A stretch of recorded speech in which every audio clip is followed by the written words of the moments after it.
Ya, assalamualaikum warahmatullahi wabarakatuh. Di sini bersama saya Amar Sofi dari kelompok 2 akan mempresentasikan tentang pengakuan atau recognition dalam hukum internasional.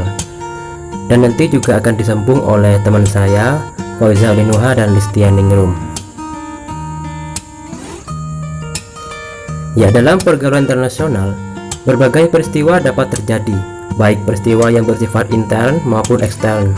Peristiwa yang bersifat intern misalnya seperti lahirnya negara baru, pergantian pemerintah suatu negara dengan cara konstitusional dan inkonstitusional, terjadinya pemberontakan dalam suatu negara, suatu kelompok bangsa berusaha memperjuangkan hak atas kemerdekaannya, serta suatu negara memperoleh tambahan wilayah atau hak-hak yang bersifat teritorial.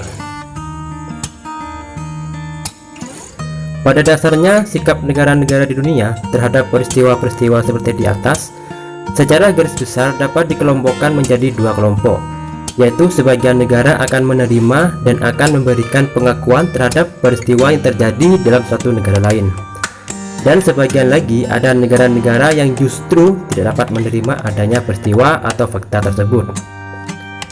Nah, pernyataan sikap baik yang berupa memberikan pengakuan maupun menolak memberikan pengakuan inilah di dalam hukum dan hubungan internasional tercakup dalam pengertian dan ruang lingkup dari pengakuan atau recognition.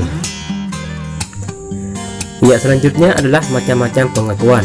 Yang pertama adalah pengakuan de facto. Pengakuan de facto diberikan kepada pihak yang diakui hanya berdasarkan pada fakta atau kenyataan saja, tanpa mempersoalkan keabsahan secara yuridis dari pihak yang diakui. Yang kedua adalah pengakuan de jure. Pengakuan de jure baru dapat diberikan apabila, menurut pendapat dari pihak yang hendak memberikan pengakuan, pihak yang akan diakui secara de jure tersebut telah memenuhi kualifikasi sebagai berikut. Yang pertama yaitu telah menguasai secara efektif, baik secara formal maupun secara substansial wilayah dan rakyat yang berada di bawah kekuasaannya. Yang kedua adalah rakyatnya itu sendiri sebagian besar atau seluruhnya telah memberikan dukungan yang sepenuhnya, artinya menerima dan mengakui kekuasaan baru tersebut. Terus yang ketiga adalah adanya kesediaan pihak yang akan diakui secara de jure untuk menghormati kaidah hukum internasional. Pengakuan bersyarat dan penarikan kembali pengakuan ada dua golongan pendapat yang berbeda.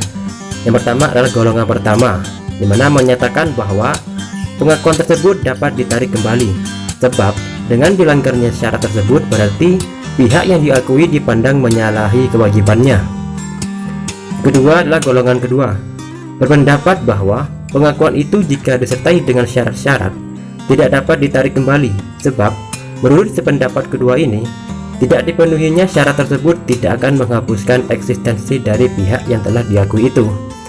Nah, setelah pengakuan diberikan, ternyata implikasinya terhadap masalah-masalah hukum internasional, hukum nasional, putusan-putusan badan peradilan internasional maupun nasional cukup besar. Baiklah, di sini saya akan melanjutkan presentasi dari pemateri sebelumnya. Demikian presentasi yang akan saya sampaikan. Silakan disimak. Tindakan atau peristiwa yang dapat dikatakan sebagai pemberian pengakuan secara tersimpul antara lain: 1. Pembukaan hubungan diplomatik antara kedua negara. 2. Kunjungan kepala negara dari pihak yang satu kepada atau ke negara pihak yang lain. 3.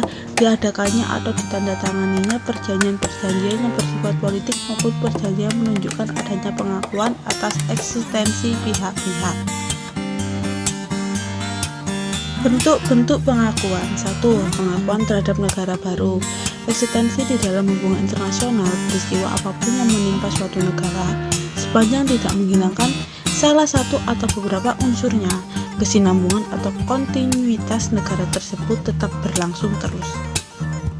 Inilah yang disebut dengan prinsip kesinambungan negara atau continuity of states. Lahirnya negara baru. Kelahiran negara baru tersebut dalam masyarakat internasional akan menimbulkan reaksi negara lain yang dimanifestasikan dalam pernyataan sikap menerima atau mengakui kehadiran negara-negara tersebut, atau mungkin sebagian lagi ada negara-negara yang justru menolak atau tidak mau memberikan pengakuannya. 2. Pengakuan terhadap pemerintah baru. Status pemerintah suatu negara dalam hukum nasionalnya dan dalam hukum internasional pengakuan terhadap suatu negara baru. Di dalamnya tersimpul pula adanya pengakuan terhadap satu pemerintah itu sendiri.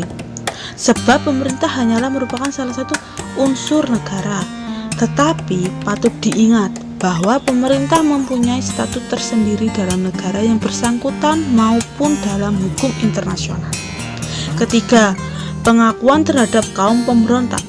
Adapun tujuan pemberontakan itu ada bermacam-macam, seperti untuk menggulingkan pemerintah yang sah untuk diganti dengan pemerintah baru sesuai dengan keinginan kaum pemberontak. Yang kedua, memisahkan diri dari negara induk dan membentuk negara merdeka. Ataupun yang ketiga, untuk bergabung dengan negara lain maupun untuk menuntut otonomi yang luas. Yang keempat, pengakuan terhadap suatu bangsa. Perantara hukum berupa pengakuan terhadap suatu bangsa ini umumnya masih sangat muda. Munculnya peranata hukum internasional tentang pengakuan atas suatu bangsa ini sebenarnya menguntungkan dan memberikan dorongan kepada bangsa-bangsa terjajah untuk memperjuangkan hak-haknya, seperti hak untuk menentukan nasib sendiri ataupun hak mendirikan sebuah negara merdeka di dalam percaturan politik internasional. Dewasa ini kelompok yang layak untuk mendapat predikat sebagai bangsa yang sedang memperjuangkan hak-haknya adalah Organisasi Pembebasan Palestina atau PLO dan Organisasi Rakyat Afrika Barat Daya. Selanjutnya yang kelima, pengakuan atas hak-hak teritorial baru. Pengakuan atas hak-hak teritorial baru berkenaan dengan adanya suatu peristiwa atau fakta di mana suatu negara memperoleh tambahan wilayah yang berarti hak negara yang bersangkutan atas wilayah baru tersebut sebagai bagian dari wilayahnya. Dengan adanya pengakuan dari negara-negara lain atas tambahan wilayah tersebut dapat menjadi semakin kuat dan sah menurut hukum internasional.